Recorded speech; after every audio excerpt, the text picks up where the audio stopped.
What's the meaning of bastion?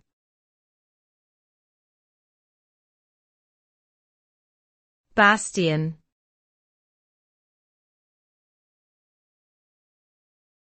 Bastion.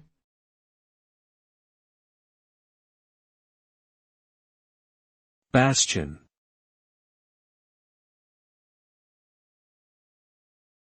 Bastion.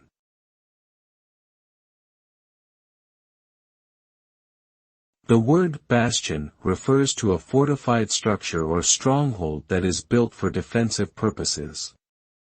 It can also be used metaphorically to describe someone or something that serves as a strong defense or support. The term originated from the Italian word bastione, which means bulwark.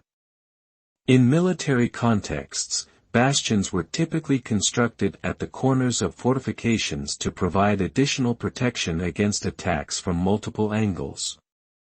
Today, the word is often used in a figurative sense to describe individuals or groups who are seen as guardians or protectors of a particular ideology, culture, or way of life.